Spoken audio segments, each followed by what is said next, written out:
کہ ایک مرتبہ ایک شیطان اور ایک فرشتے کے درمیان مکالمہ ہوا۔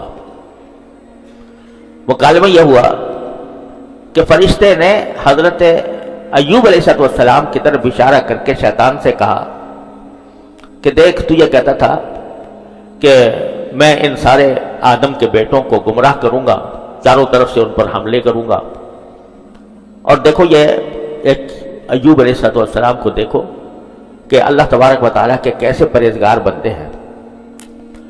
ایک طرف ان کو عبادت میں ایک اونچا مقام حاصل ہے، اور دوسری طرف ان کی دنیاوی زندگی بھی بڑی شاندار ہے، اور دنیا کا اتنا مال و دولت ان کے پاس ہونے کے باوجود اللہ تبارک و تعالیٰ سے ان کے تعلق میں کوئی کمی نہیں ہوئی، اتنے یہ خوشحال ہے۔ ورنہ عام طور سے اے شیطان، جب تو لوگوں کے پاس دولت آ جاتی ہے تو وہ تو اس کو گمراہ کرتا ہے، اللہ تعالیٰ سے اس کو بھٹکا دیتا ہے، لیکن دیکھ یہ بندے بیٹھے ہیں اللہ کے، کہ جو اتنی دولت کے باوجود اللہ جل جلالہ کے ساتھ ان کے تعلق میں کوئی کمی نہیں آئی۔ تو شیطان نے کہا، ایک طرح سے شیخی بگار کر کہا کہ جو تم کہہ رہے ہو نا کہ یہ بہت پرہیزگار اور متقی آدمی ہے، میں ذرا سا ان کے اوپر ایک سایہ ڈال دوں تو دیکھا ان کا تقویٰ، ان کی پرہیزگاری کہاں جاتی ہے۔ اور اب تو یہ اللہ میاں کے بہت بڑے بندے بنے ہوئے ہیں، اور اللہ تعالیٰ کے ساتھ ان کا تعلق بڑا مضبوط نظر آتا ہے، میں ذرا سا اگر ان کے اوپر ایک اپنا سایہ ڈالوں تو تم دیکھنا کہ یہ اللہ سے کیسے غافل ہو جائیں گے۔ بلکہ اس صحیفے میں یہ بھی مذکور ہے کہ اس نے کہا شیطان نے کہ یہ جب میں ان کے اوپر ایک سایہ ڈالوں گا، ان کو جا کر چھوؤں گا، اس نے بھی الفاظ ایسے استعمال کیے ہیں کہ اس کو جا کر جب چھوؤں گا تو یہ اللہ میاں کا کیا کہتے ہیں، یہ تکفیر کرتے ہیں، یہ اللہ میاں کو بالکل بھول کر اللہ میاں کی تکفیر کریں گے۔ تو فرشتے نے کہا کہ مجھے نہیں لگتا کہ یہ اس حالت میں بھی اپنے پروردگار سے جدا ہو گئے۔ تو وہ شیطان آیا اور اس نے اپنے کرتب دکھایا، اور حضرت ایوب علیہ السلام ایک بیماری میں مبتلا ہو گئے۔ بیماری میں بعد میں مبتلا ہوئے، وہ یہ کہ وہاں جس علاقے میں یہ رہتے تھے تو وہیں قریب میں ایک کافروں کی حکومت تھی، سبا، ملک سبا تھا۔ تو سبائی لوگ، سبا کے رہنے والے، وہ اچانک حملہ آور ہوئے حضرت ایوب علیہ السلام کے بستی پر، اور ان کے جتنے جانور تھے، جتنے مویشی تھے، وہ سب اٹھا کے لے گئے۔ بلکہ اس مصیبت پر بھی اللہ تبارک و تعالیٰ کے ساتھ ان کا تعلق وہی برقرار رہا جو پہلے تھا۔ تو اس موقع پر فرشتے نے اس شیطان سے کہا کہ دیکھو، تم نے جا کر ان کی اولاد کو بھی ختم کر دیا، ان کا مال بھی سارا لوٹ لیا گیا، پھر بھی دیکھو یہ کس طرح صبر کی تصویر بنے ہوئے ہیں۔ تم یہ کہتے تھے کہ یہ جب ان کے اوپر میں اپنا سایہ ڈالوں گا تو یہ دیکھنا کہ اللہ میاں کے ساتھ ان کا تعلق کیسا برقرار رہتا ہے۔ تو دیکھو، اس میں اتنی مصیبت پیش آنے کے باوجود سارا مال بنال لٹ گیا، ساری اولاد ختم ہو گئی، مگر یہ شخص اب بھی اللہ تعالیٰ کے ساتھ رجوع کیے ہوئے ہیں۔ تو شیطان نے کہا کہ ابھی تو میرا آدھا ہاتھ پڑا ہے، اور جب میں پورا ڈالوں گا تو پھر دیکھنا ان کا کیا حال ہوگا، یہ اللہ تبارک و تعالیٰ کے ساتھ ان کا تعلق کیسا برقرار رہتا ہے۔ چنانچہ اللہ تبارک و تعالیٰ کی مشیت سے ان کے اوپر بیماری آ گئی۔ بیماری کیا تھی اس کی کوئی تفصیل نہ قرآن کریم میں بیان ہوئی ہے، نہ صحیح احادیث میں اس کا کوئی تذکرہ آیا ہے۔ البتہ وہی جو میں صحیفہ کہہ رہا ہوں، ایوب علیہ السلام کا صحیفہ جو بائبل کے اندر بھی موجود ہے، اس میں یہ مذکور ہے کہ کچھ جلدی بیماریاں ہو گئی تھیں، کچھ جلد کی پھوڑے پھنسی نکل آئے تھے، لیکن اس کے اوپر لوگوں نے ردے جمائے ہیں کہ بھئی ان کو ایسی بیماری ہو گئی تھی کہ لوگ گھن کرنے لگے تھے، اور ان کے جو جو خاص اولاد تھی وہ بھی ان سے نفرت کرنے لگی تھی اور کہیں جا کے کوڑے پر ڈال دیا تھا. یہ سب واحیات فضول روایتیں ہیں، ان کا کوئی تک نہیں ہے. اللہ تعالیٰ اپنے انبیاء کرام علیہ الصلوۃ والسلام کو جب بھیجتے ہیں تو ان کو ایسی بیماریوں سے اور ایسی حالتوں سے محفوظ رکھتے ہیں کہ جو لوگوں کے لیے نفرت کا باعث ہوں. لہذا یہ سب روایتیں فضول ہیں، ان کی کوئی اصل نہیں، ان کی کوئی بنیاد نہیں. بیماری تھی بے شک، اور لمبی بیماری تھی جب یہ صورتحال پیش آئی. تو جب ایک طرف تو بیماری آ گئی، اور بیماری بھی ایسی جو تکلیف دہ بیماری تھی، مال منال ضائع ہو گیا، اولاد ہلاک ہو گئی، خود اپنے اوپر ایک ایسی بیماری لاحق ہو گئی کہ جو بے چین کرنے والی تھی. لیکن حضرت ایوب علیہ السلام کے اللہ تعالیٰ کے ساتھ تعلق میں کوئی فرق نہ آیا.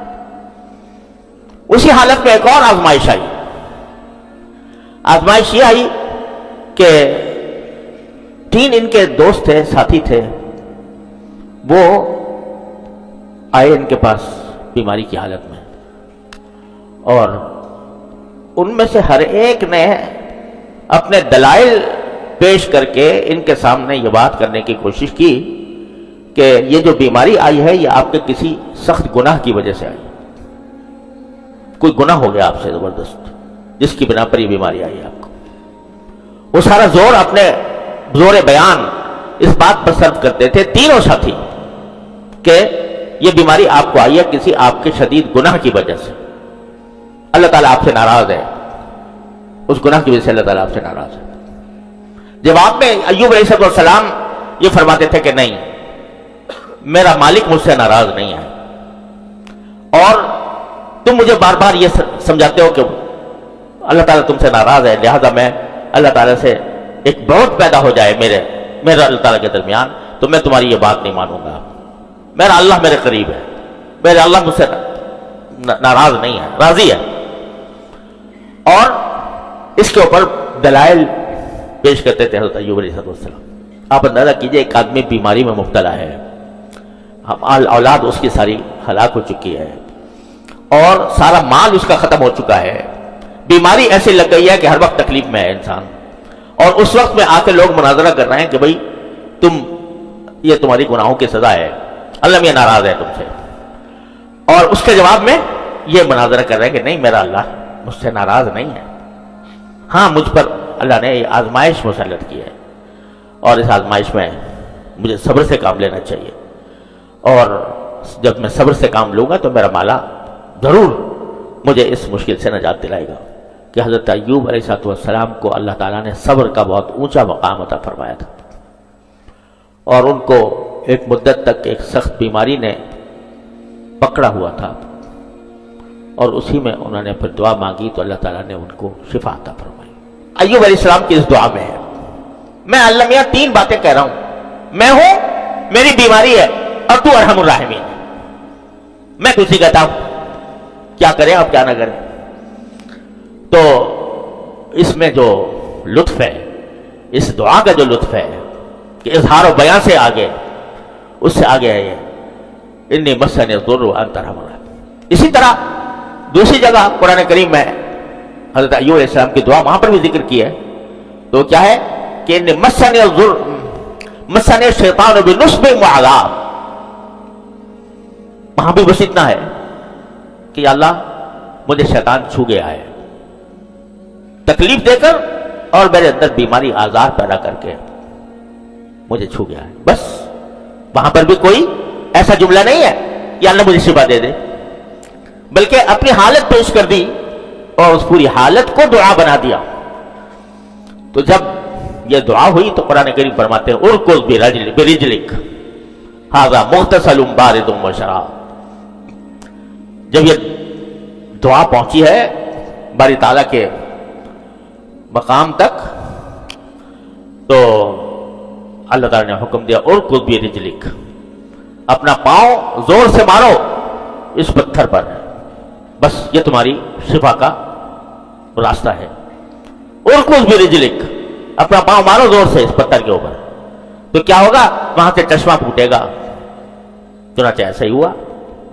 حضرت ایوب علیہ السلام اسی بعض روایات کے اندر آیا ہے کہ جب اٹھ کے جانے لگے تو پہلے تو یہ حالت ہو گئی تھی کہ چلنا ہی مشکل تھا، لیکن ان کی اہلیہ وفادار اہلیہ تھیں، وہ مسلسل ان کے ساتھ رہتی تھیں. تو جب جانے لگے تو اہلیہ نے پوچھا کہاں چلے، کیسے جا رہے؟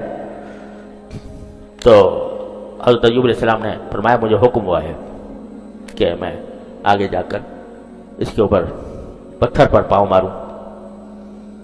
چلے گئے، پتھر پر پاؤں مارا تو پانی ابل پڑا، اور اللہ تعالیٰ کی طرف سے یہ حکم آیا کہ ھذا مغتسل بارد و شراب. دیکھو یہ پانی ابالا ہے ہم نے زمین سے، تم نے پاؤں مارا تھا، یہاں سے چشمہ ابال دیا، اور اس چشمے کے اندر یہ تمہارے نہانے کا پانی بھی ہے، ٹھنڈا پانی. مغتسل بارد، ٹھنڈا پانی ہے تمہارے غسل کرنے کے لیے، اور شراب اور تمہارے پینے کے لیے. چنانچہ غسل کیا. حضرت ایوب علیہ السلام نے غسل فرمایا اس چشمے سے، اور جب غسل کر کے فارغ ہوئے تو وہ ساری بیماری جا چکی تھی.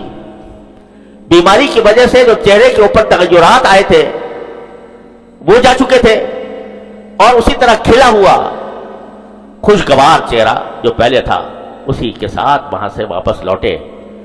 یہاں تک کہ ان روایات میں آتا ہے کہ حضرت ایوب علیہ السلام کی اہلیہ پہچان نہیں سکی کہ یہ وہی ہے، کیونکہ اس عرصے دراز تک بیماریوں کی وجہ سے چہرے پر تغیرات آ چکے تھے، جسم پر تغیرات آ چکے تھے. جب اللہ تعالیٰ نے شفا عطا فرمائی تو سب واپس دے دیا، چہرے کی تازگی بھی واپس دے دی، بشاشت بھی واپس دے دی، اور بیوی بھی پہچانتے ہوئے مشکل ہو رہی تھی بیوی کو کہ یہ وہی میرا شوہر ہے. تو اس کے بعد اللہ تبارک و تعالیٰ نے یہ کرم فرمایا کہ فرماتے ہیں وَآتَيْنَاهُ أَهْلَهُ وَمِثْلَهُ مَعَهُ، کہ اس کے بعد ہم نے جو ان کے گھر والے ہلاک ہو گئے تھے نا، بیٹے بیٹیاں، تو ہم نے اتنے ہی گھر والے ان کو